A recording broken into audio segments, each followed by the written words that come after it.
hand out Bhagavad Gitas? Is that what you do? It's only like 4. Oh, okay. And there's no verse on the board.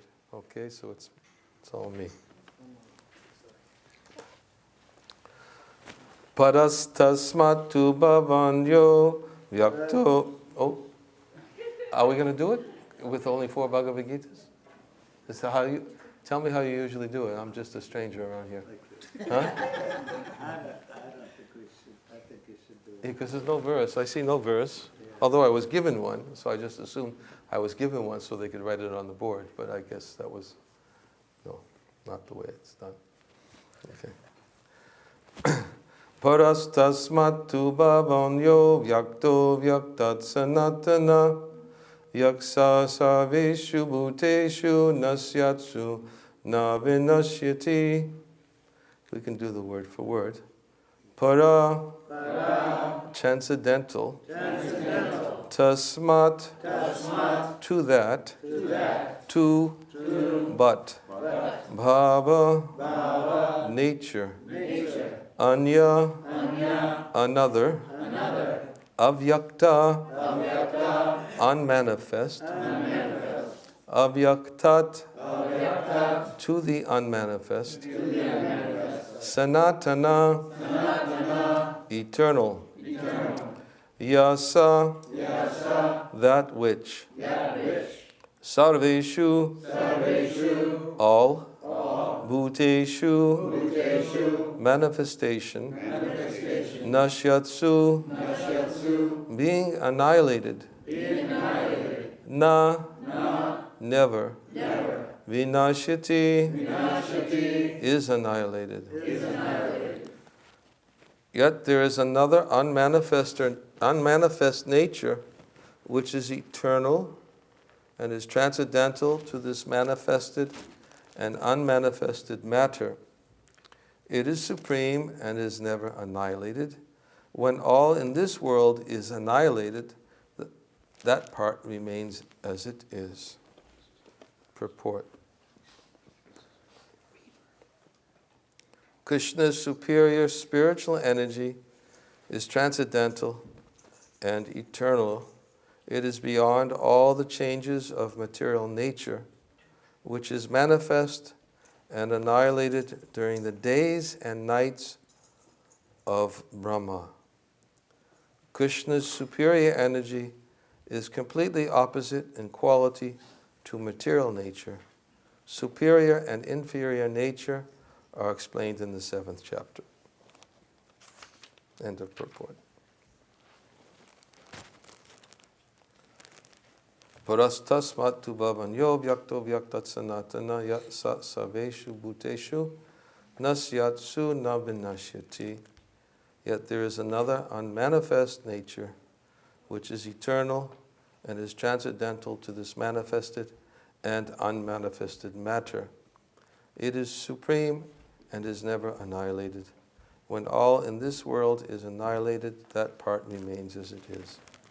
Om Ajnana-timirandasya Gananjana Salakaya Chakshur Unmilitam Yena Tasmai Shri Gurave Namaha Hukam Karoti Vachalam Pangam Langayate Garim Yat Kripa Tamaham Vande Shri Gunundhinatananam Nama Om Vishnu Padaya Krishna Pristaya Bhutale Shrimate Bhaktivedanta Swamin Iti Namane Namaste Saraswati Devi Gauravani Pracharine Nirvishesha Shanyavari Paschatya Desatarane Jai Shri Krishna Chaitanya Prabhu Nityananda Shri Advaita Gadadhar Shivasadi Gaura Bhaktavinda Hare Krishna Krishna Krishna Hare Hare Hare Rama Rama Rama Hare Hare.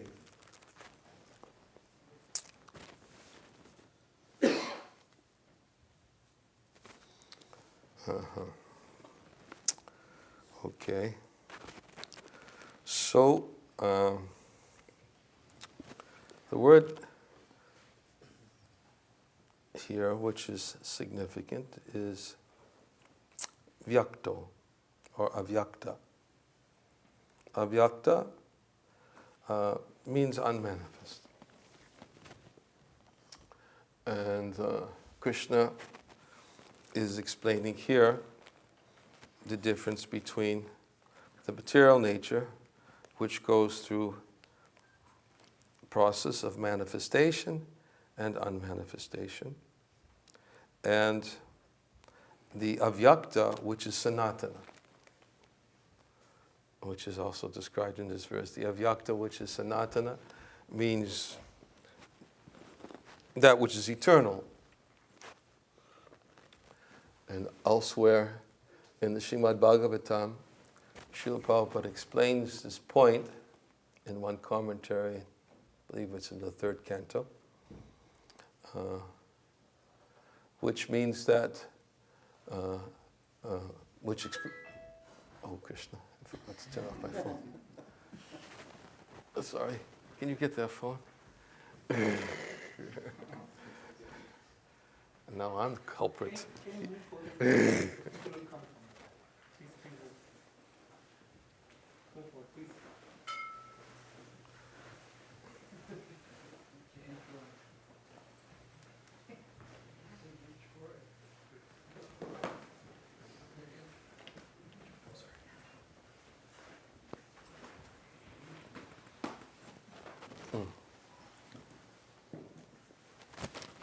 So he explains that the spiritual world is also described as avyakta, or unmanifest, because, first of all, it's unmanifest to the vision of those who are within the material world, which is one explanation which is given. It's not manifest. No one can see that which is beyond the purview of their blunt material senses. Which is the spiritual world, and also because never was there a time when it manifested. Therefore, because there's no time, because in the spiritual world time is conspicuous by its absence. In the spiritual world there's no question of creation and annihilation. Because there's no question of creation and annihilation, because that supreme abode is avyakta, sanātanaḥ, eternal. Therefore, never was there a time when it began, and never will there be a time when it ends. So there's no period in time when it was manifested, which is inconceivable. Not only is it avyakta, sanātanaḥ, but it's also achintya. It's inconceivable to those who are restricted or within the realms or the influence of time. So Krishna is explaining here that this avyakta is sanātanaḥ, eternal, just as Krishna's body is advaitam, achyutam, anidam, anantarupam, which is described by Lord Brahma in the Brahma Samhita, which Krishna's body is advaita, means it's non-dual, achyuta, it means never subject to decay. There's no beginning for Krishna's body. His form is anantarupam, which means it is endless and eternal, and he is always eternally manifest. Navayovanam cha is an eternal fresh youth, and therefore it's vedeshu durlabham adurlabham atma bhakto. It cannot be understood simply by studying the Vedas, but can only be understood when Krishna reveals his transcendental eternal nature in eternal form with transcendental vision.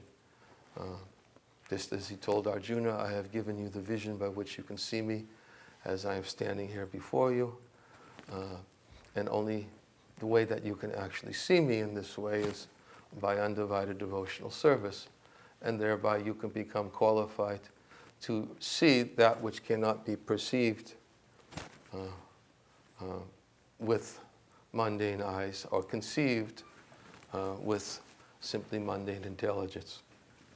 So just as Krishna's body is beginningless, his transcendental abode also has no beginning and has no end. But specifically, what Krishna is explaining here is he's talking about this universe which goes through He says, yet there is another unmanifest nature which is eternal and is transcendental to this manifested and unmanifested matter. So when he talks about this world which is manifest and unmanifest, he's talking about, of course, the material world, which is manifest for a certain period of time, and then after that time expires, it is in a stage of what is called avyaktaḥ, or which is also called pradhana. Pradhana is the unmanifested state of this entire cosmic manifestation, which is lying dormant, waiting for its next time when it is created again. There's an interesting description given in different places in Srimad Bhagavatam, which essentially describes the process of creation. Of course, the creationists, or the scientists, who we should say, would have a difficult time with this explanation as given in Srimad Bhagavatam. Nonetheless, those who study Srimad Bhagavatam and understand that its source comes from a place which is also beyond this material world, which is not a science or philosophy which has been manufactured in somebody's fertile brain, but actually the teachings of Srimad Bhagavatam spoken by self-realized acharyas who have fully realized the transcendental realm beyond this physical realm, and in whose heart they've had the opportunity to have the full depth of Vedic wisdom revealed within their heart by the Supreme Lord. Therefore, they can speak about this transcendental world. And because they have that realization, and when they speak the subject matter of Srimad Bhagavatam, they can describe to us that which may not be fully understandable to our blunt material senses. But nonetheless, it gives us a very detailed description of what happens when creation takes place, and of course, what this verse is also about is annihilation. So, of course, to give all the details is very lengthy, but essentially, as we said, that at the time of creation, the first thing the Supreme Lord creates is time. Because without time, there's no question of a beginning. How can you say that something begins if there's no time? And this is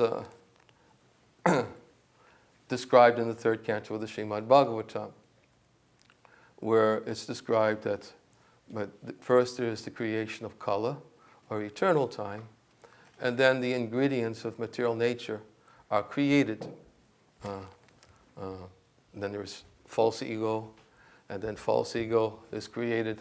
There is, as Krishna describes in Bhagavad Gita, Bhumir apo nalo vayu kammano buddha evacha ahankara itiyame bhina prakriti ashtedha. He describes that the earth, water, fire, air, ether, mind, intelligence, and false ego, these comprise my separated material energies. And then he says, Aparem itastanyam prakatividime param jiva bhuta mahabhaho yayitam dairate jagat. Besides this material nature, he says, is the spiritual nature, which are the living entities. So he describes he has two natures, which is the material nature and the spiritual nature.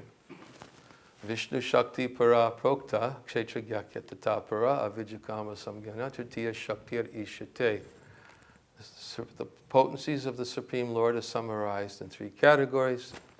Vishnu Shakti para prokta, which means that there is the material energy, there is the living entity, there is the spiritual energy which is full of knowledge.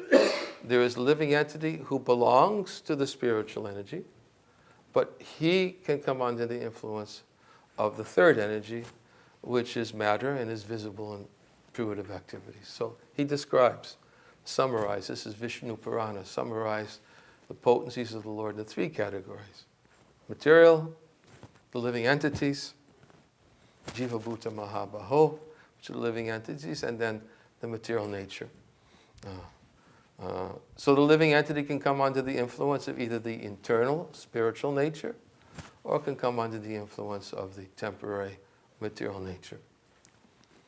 Many places Krishna states this in Bhagavad Gita, etad yonini bhutani savadhetya padharya aham kritsnasya jagatak pabhavak palayastata. He says, all that is material, all that is spiritual, you should know for certain I am both its origin and its dissolution. Aham sarveṣu pabhavo matak savam pravartate. I am the source of the material spiritual worlds. Everything emanates from me. Those who know this perfectly, they engage in my devotional service and they worship me with all of their hearts. So this is all consistently described both within the Bhagavad Gita and Srimad Bhagavatam about the potencies of the Supreme Lord. So when Krishna creates, what he does is he simply transforms his energies, because his energies are eternal. He transforms his energies into temporary physical energy. And as we said, first is creation of time, then there's a transformation of his pradhana, which is unmanifest energies, into physical matter. And all this takes place in a period of time. What is that period of time? That period of time is a breath of Mahavishnu. Of course, if we think about that, when Mahavishnu, who is the source of all the unlimited universes, as we see that painting of Mahavishnu lying in the causal ocean, and he's breathing, and unlimited universes are manifested his body by his breathing. So in his exhalation, these universes, not this, amongst unlimited universes manifest, and then when he inhales, then the universes again are entered into the body. And what happens to the living entities? Very interesting, also described in the Srimad Bhagavatam. What happens to the living entities? In the third canto, there is a description, also more detailed description in the 11th canto, but in the third canto, it is described that at the time of the end of the cosmic manifestation, when everything is wrapped up, doing the inhalation of Mahavishnu, it's sort of like the universe, within each universe, we can talk about this universe, Lord Brahma sort of like closes up shop. You know, it's like just like now example is given that when a business goes out, going out of business, right? What do they usually liquidate the inventory, right?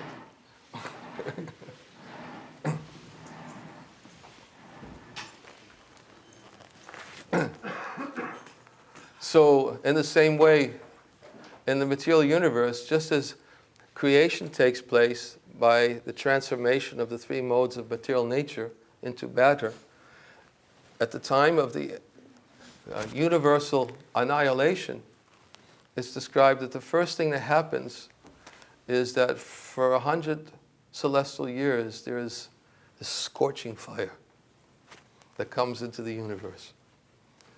And then when everything is completely scorched, then the Samvartaka clouds actually inundate the entire universe. And it's described that the raindrops of the Samvartaka clouds are just like the size of elephant trunks. And these raindrops come and they inundate the whole universe with water. And then after the whole water, all the universe is inundated with water, then for a period of time there are very, very strong winds. And when the strong winds are manifested, then what gradually happens is that the earth becomes destroyed, and then it amalgamates into the water, fire, air, and ether.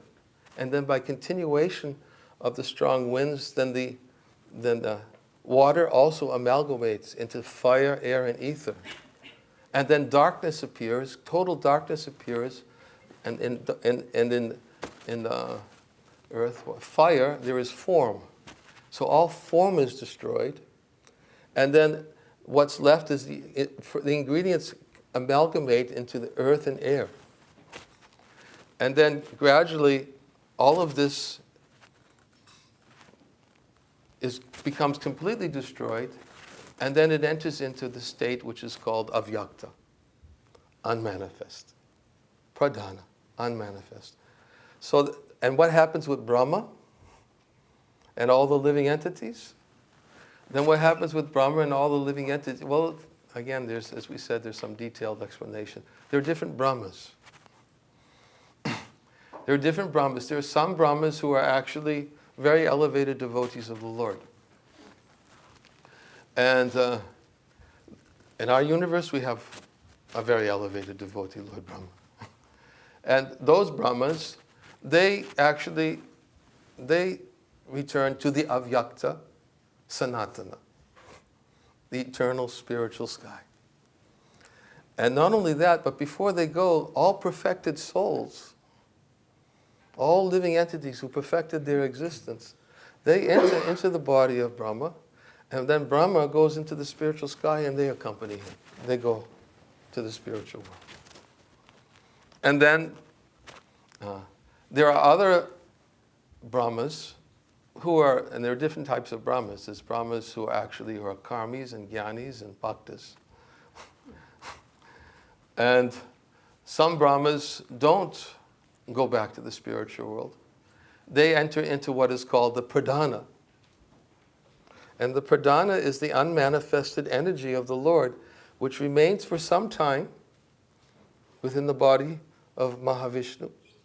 And the living entities who don't make it, who don't perfect their lives, they enter into the body of Brahma, and then they enter into Mahavishnu. And then, for a period of time, what is it, 312 trillion years or something like that? Bhagavad Gita describes the lifetime of Brahma. Lifetime of Brahma is, right, just in the previous verses, he's talking about, just the last verse, 19. Again and again, when Brahma's day arrives, all living entities come into being, and with the arrival of Brahma's night, they are helplessly annihilated. So Brahma has days and nights. While Brahma, during his day, living entities are active, and during the nights of Brahma, when he sleeps, the 12 hours when he's sleeping, then there's a partial annihilation. The universe is partially filled up with water. Some of the living beings go to the higher planetary systems. The lower planetary systems are inundated, but there's not a total annihilation like we just described before, when the universe is totally destroyed. So Brahma's day, what is that, 12 hours? Who's good at the calculations? Brahma's day consists of 4 yugas: Satya Yuga, Treta Yuga, Dwapara Yuga, and Kali. Satya, which is 1,728,000. I think it comes to 4,320,000 years is one cycle of Satya, Treta, Dwapara, Kali. 4 yugas. That's one cycle. It's 4,320,000 years. So that multiplied by 1,000, put the figures together, add 2 to 4 million, that's what? 4,320,000,000 years, right? That's Lord Brahma's day. One day in Brahma. Yes, that's Brahma's day. That's Brahma. That's one day of Brahma. One day, yes. That's Brahma's one day. Okay. And then he goes to sleep. He's tired after 400.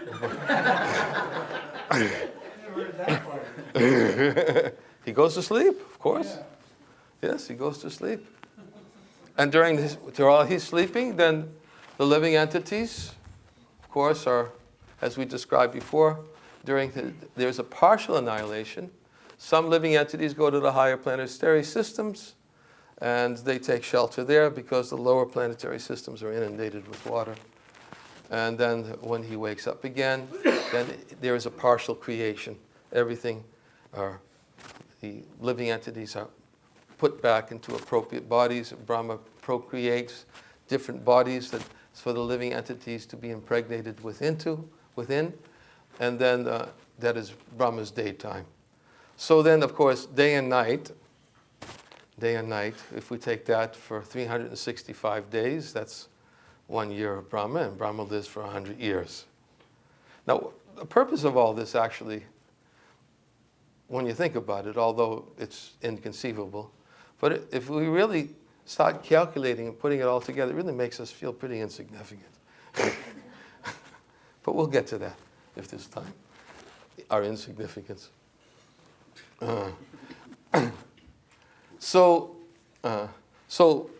here it's described, bhutva praliyate, that again and again Brahma's day arrives, all living entities come into being. With the arrival of Brahma's night, they are helplessly annihilated.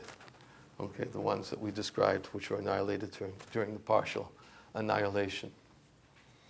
So Brahma, at the end of his lifetime, as we said, some Brahmas, they go to the sanātanaḥ, avyaktaḥ sanātanaḥ, the spiritual sky, which Krishna very clearly states in the next verse, verse after tonight's verse, avyakto kshara ityuktas tamahu paramam gatim yam prapya na nivartante tadama paramamama. He says, that which the Vedantas described as unmanifest and infallible, that which is known as the supreme destination, that place from which, having attained it, one never returns, that is my supreme abode. Same thing Krishna revealed within the heart of Lord Brahma. Teni Brahma Hridaya Adikaviye Muyanti Yatsurya.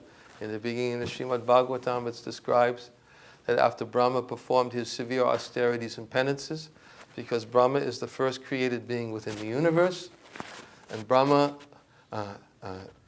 appears from the lotus flower, which is coming from the navel of Garbhodakshai Vishnu, and then when Brahma appears, because he's the first created being within the universe, and all around him there's total darkness, and then when he appears, he doesn't see anything, and because by nature he's inquisitive, he wanted to know, hey, where am I? And therefore, Brahma then decided to climb down the stem, came out from his lotus seat. He climbed down the stem of the lotus flower, which is emanating from the navel of Garbhodakshai Vishnu, and when who was lying in the Garbhodak ocean. So when he climbed down the stem of the lotus flower, he came down and he could feel that there was water there, and he stuck his head in the water to see where did the stem come from. And when he stuck his head in the water, he heard the vibration tapa. And when he heard the vibration tapa, he accepted that vibration to be divine. And he understood tapa means austerities. So then Brahma, because he couldn't see anything, so then he took that as maybe I should accept this instruction. Tapa is divine, is some indication maybe I should do something. So he accepted those words of tapa, meaning austerity, to return to the lotus seat and to sit for 100 celestial years, and he began meditating on the source of his lotus seat, performing strict austerities and penances. And the Bhagavatam describes that these penances that he performed, being very pleasing to the Lord, because his purpose was to understand the Lord, then after his duration of great austerities and penances and meditation, then the Lord actually revealed the expanse of the spiritual world to Brahma and impregnated Vedic wisdom into the heart of Lord Brahma. Teni Brahma Riyadaya Adikaviye Muyanti Yatsurya. And then he impregnated the Vedic wisdom in the depths of the heart of Lord Brahma, and the result is, within the heart of Lord Brahma, everything was revealed to Brahma in essentially 4 verses of Srimad Bhagavatam, which describes how the Lord tells Lord Brahma, Brahma, it is I who has existed before everything that is created, It is I who is manifest during the creation, and when all is destroyed, it is I that will continue to exist after everything is destroyed. And then he also tells Brahma, he says that whatever you see of any value, if it has no connection with me, you should know that to be my illusory energy, or that reflection which appears in the darkness. And this is revealed to Lord Brahma, the first created being within the universe. And then, of course, Lord Brahma, after having all of this revealed to him, then he goes about his work of secondary creation, which is he becomes the secondary creator of each universe. And the seeds, it's described, the Supreme Lord, he provides the seeds of creation, and Lord Brahma is like the gardener, the transcendental gardener, who takes the seeds of creation and he creates a universe. And in fact, we oftentimes quote from the third canto of the Srimad Bhagavatam, when Lord Brahma was entrusted with responsibility to create a universe, he became perplexed temporarily because he tried to understand, how can I create a universe and not think I'm the doer and not become entangled in my activities? So therefore, before Brahma created, it's described how Brahma prayed for the potency to create, so he would be able to create and not become entangled in his creation. So those prayers were also given in the third canto of the Srimad Bhagavatam, Brahma's prayers for creative potency. And then when he created, we already described what happens with the secondary seeds. Then the matter appears: earth, water, fire, air, ether, mind, intelligence, and false ego. And then Lord Brahma, he has his sons who appear from Brahma. There are different progenitors of mankind.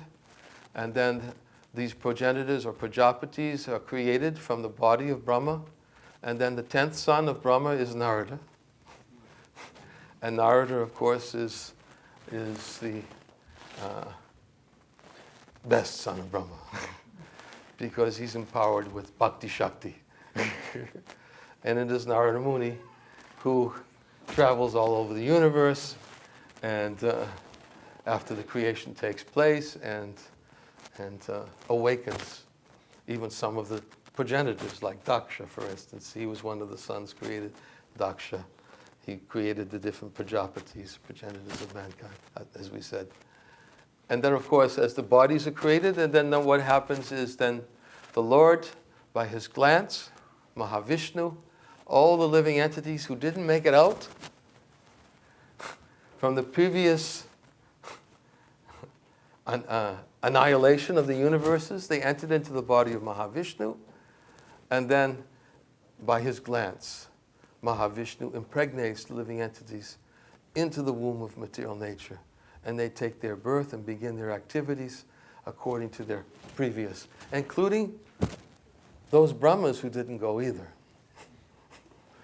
So those Brahmas come back again, and they take up a position. They may take a position of Brahma. Some Brahmas actually come back and they didn't fulfill all of their duties. They may even come back in another form, in another creation. And then of course, the universe is once again manifested for 312 trillion years, and there are 100 days and, 100 days and nights? No, excuse me, I forgot. There are 100 years of Lord Brahma, with 365 days and nights for each year. And of course, within that period of time, the Supreme Lord comes in each day of Brahma himself, Parachanaya sadhunam, vinaśyati chatuskratam, dharma sangsthapanataya sambhavam yuge yuge. The Lord, he personally appears in the day of Brahma, each day of Brahma, to reestablish religious principles and try to awaken the living entities to their actual eternal nature, displays the spiritual world. He comes with his eternal associates and displays his eternal pastimes and tries to attract the fallen conditioned souls from this illusory snare and to return back to that avyaktaḥ, sanātanaḥ, to the spiritual world. That's what he's doing right here. He's saying to Arjuna, that supreme abode is unmanifest and infallible. It's the supreme destination. When one goes there, one never has to come back. That is my supreme abode. So he's telling Arjuna, trying to awaken Arjuna, that why stay and run the risk? Can you imagine, of staying for a whole, going through so many different bodies again and again and again for 312 trillion years and still not getting it. Still not really coming to the point of realizing, what is the whole purpose of this creation? It's just such a big risk. It's such a big risk. But Krishna describes all these things. He gives all of these details to Arjuna in the Bhagavad Gita. As we said, that one of the reasons why all these details are given is to help us understand just how great Krishna is, just how unlimited Krishna is, how inconceivable his potencies are, and how tiny and insignificant we are in relationship to this cosmic manifestation. And this whole cosmic manifestation, which is just this one universe amongst unlimited universes. It's described that this one universe is like a tiny mustard seed in a bucket of mustard seeds. If anybody ever seen a mustard seed before, they're pretty small. You take a huge bucket of mustard seeds, and this one universe is like one tiny seed in a bucket of mustard seeds. Unlimited universes. There's that story in Chaitanya Charitamrita.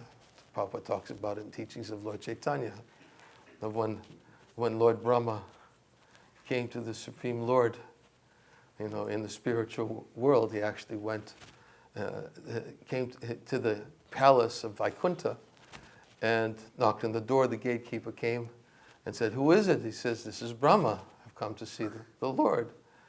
And then the gatekeeper goes back to see the Supreme Lord, and the Lord says, "Well, go back and ask him, which Brahma is it?" So the gatekeeper went back and, so the Lord wishes to know, which Brahma is it? Which Brahma is it? What do you mean, which Brahma is it? It's Brahma, it's me, Brahma. I'm the creator of the universe. He thought, he was such a big, great personality. He created a universe. And then the Lord decided to teach Brahma a lesson to help him to understand how insignificant he is. He brought Brahma in to the palace, and then he called all the different Brahmas from different universes, and they all began to appear in the palace of the Lord, and so many Brahmas came, and they all had different bodies, different sized bodies, and the Lord Brahma in this universe is a four-headed Brahma, and some universes Lord Brahma has so many heads, 8 heads, 16 heads, thousands of heads. So when all the helmets came down, and as Lord Brahma was bowing down, offering, the different Brahmas were offering, it sounded like thunderous sound. And the four-headed Brahma was standing there, and he looked like a tiny mosquito, an insect in the presence of elephants. And he immediately understood his own insignificance. Brahma, the creator of this universe, realized how insignificant he was. So, yet, what to speak of our position, how insignificant we must be when we understand how great is the creation of the Lord. In fact, there's a nice story.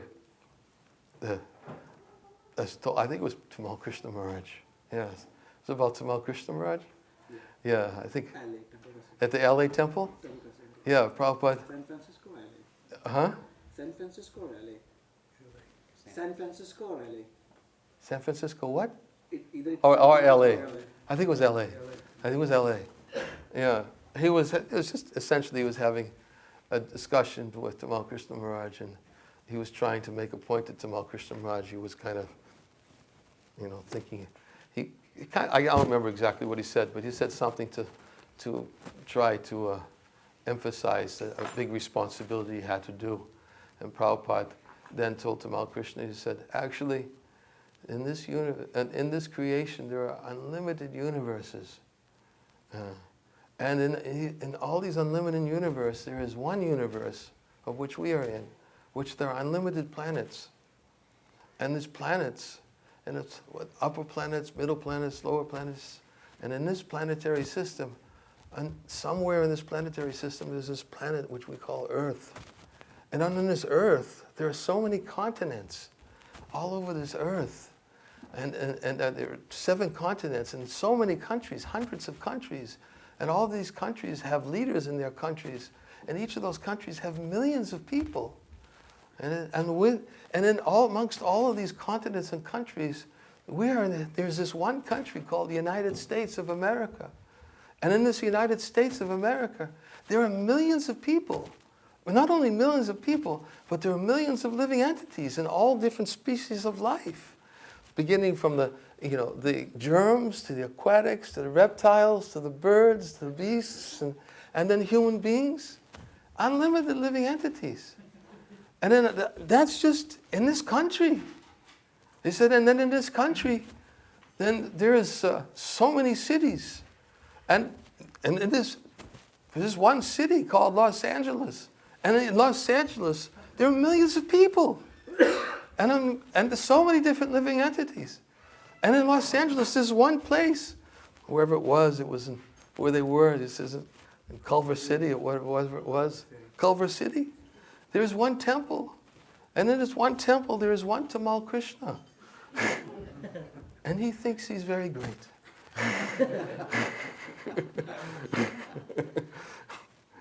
He takes everything and he brings it all down just to help us to understand our insignificance. But the beauty of that, if we really put it into proper perspective, is that although we may be very insignificant, that it's inconceivable, but the Supreme Lord is in the heart of every living being. And the Supreme Lord knows the desires of all living beings within their hearts. He knows their capacity, their intelligence. He knows their abilities. He knows their past, present, and future. He says in the Bhagavad Gita, I know all living entities, past, present, and future. He says, but very difficult. People don't fully understand me. But every living being becomes immediately significant in the eyes of the Lord. If we understand how great He is. Although we may feel insignificant by understanding how great He is, but the more we hear about His greatness and help us to realize our insignificance, and as Krishna says, Aham sarveṣu prabhavo mataksavam pravartate. I'm the source of the material spiritual world. Everything is emanating from me. But those who know this perfectly, they serve me. They worship me with all their hearts. And by serving me and worshiping, as Krishna says, then as the whole essence of Bhagavad Gita is to make the devotee understand that his significance is in serving the Lord. That's what makes him significant. Lord Brahma, he prays to the Lord. Lord Brahma, in his prayers to the Lord, he says, I may take birth in whatever, as many times as required, whatever universe is required, but somehow or other I ask one thing. Please, just recognize me as your devotee. That's all. Just let me serve you. Let me be recognized. Let me be significant. Let my significance be recognized by you by accepting me as your servant, as your devotee. And that is how Lord Brahma prays, and he teaches us by his example that that's what actually gives every living being a sense of significance. Because sometimes people, they don't, sometimes when they hear about they're insignificant, they think that, well, it's a kind of a loss of self-esteem to always have to think of myself to be insignificant. They don't like to hear that. that we have nothing to be proud of, everything is borrowed plumes, everything. Krishna says, I am the ability in man. Why do I have to, what do you mean? I have certain abilities, why do I have to give all credit to Krishna? Or we want to have a sense of self-esteem. But our real significance is when Krishna recognizes his devotee. And when Krishna recognizes his devotee, the devotee becomes so significant in the eyes of the Lord that the Lord actually develops a desire to want to subordinate himself to his devotee and serve his devotee. Now, how more significant can a living entity be? A tiny, insignificant living entity be? How more significant can he be when he actually assumes a position which is even greater than the Lord? And that's the whole essence of Bhagavad Gita. The essence of Bhagavad Gita is to help the living entity understand that by becoming subordinate to the Lord, by rendering service to the Lord is purchased by that devotee, and the Lord becomes subservient to that devotee and wants to please and serve that devotee. We oftentimes tell that story about the illiterate Brahmin who, I have to end, I think, in 1 minute. I'll try to make it fast. The illiterate Brahmin who was told by his spiritual master to read Bhagavad Gita. And he couldn't read. But every day he would sit and he would hold Bhagavad Gita, and people would walk by and they would ridicule him. They would make fun of him because sometimes he would hold the Bhagavad Gita upside down because he was illiterate. He didn't know anything about reading. So although people would ridicule him, once Lord Chaitanya walked by this Brahmin, and he saw the Brahmin sitting holding the Bhagavad Gita in his hands. And he asked the Brahmin, what are you doing? He said, my spiritual master instructed me to read Bhagavad Gita every day. I don't know how to read, but I have firm faith in his instructions. So therefore I sit every day and I hold this Bhagavad Gita trying to read it. And then the Lord said to the Brahmin, he said, I see that there are tears in your eyes. Why are you crying? And the Brahmin said, well, although I can't read, when I look at this picture of Krishna and Arjuna, and when I see how wonderful is Krishna, that although Krishna is the Supreme Lord, the Supreme Personality of Godhead, he is sitting in Arjuna's chariot, and he's accepting all the orders of Arjuna, who's telling him, now take my chariot between both armies so I can see who is desirous of fighting.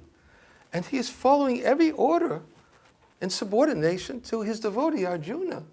When I see that, I say, how wonderful is the Lord that he actually becomes a servant of his devotee. I cry. How wonderful. He's the Supreme Lord, the proprietor of the unlimited universes. He creates unlimited universes simply by his breath. They're all coming from his body. And Lord Brahma is coming from each and every one of those universes. And all the living entities, they're all his parts and parcels. Unlimited living entities. And this cosmic manifestation is only 1/4 of the creation of the Lord. 3/4 is the spiritual world. And yet, he is the source of the material and spiritual worlds. But when his devotee has pure love for him, the Lord becomes very eager to become subordinate to him. So when I see this picture of how Krishna is driving Arjuna's chariot, and Arjuna is instructing him to drive the chariot, it brings tears to my eyes. And Lord Chaitanya then reached down and picked up the Brahmin and held him in his embrace and said, you are the real knower of Bhagavad Gita. Others would ridicule, but you are the real knower of Bhagavad Gita. You have understood. This is what it means to know why we have to understand the greatness of Krishna and our insignificance. Because the more we can appreciate our insignificance in relationship to the greatness of Krishna, and then the more we want to know him and we want to serve him. And by simply developing that desire to serve him, that is how to become recognized by him. And to become recognized by him, that is our greatest significance. There's no greater significance. There's no sense of self-worth greater. We can get recognition from somebody else for some paltry abilities to build a house, or to manage, or whatever skills that we may have. But Krishna says, I'm the ability in man. But to become recognized as Krishna's devotee by Krishna, that is real significance. And therefore, this is what a devotee aspires for by hearing these teachings of the Bhagavad Gita. And in this chapter, Attaining the Supreme, all these details are given about the material world and the spiritual world. I think I have to end here. I don't know if I went too much beyond our immediate comprehension, but it's there in Srimad Bhagavatam. Many of the things which I've cited today in class. You can read it in 3rd canto, and you can read it in 11th canto, chapter Liberation from the Material Energy. I can't remember what's the chapter. There's a lot of detail there about how Lord Brahma closes up shop, winds everything up, and then goes back and takes others with him. It's all there, especially in some of the commentaries which are given by Sridhar Swami and Vishwanath Chakravarti Thakur. Okay. Thank you very much. Hare Krishna. All glories to Srila Bhagavad.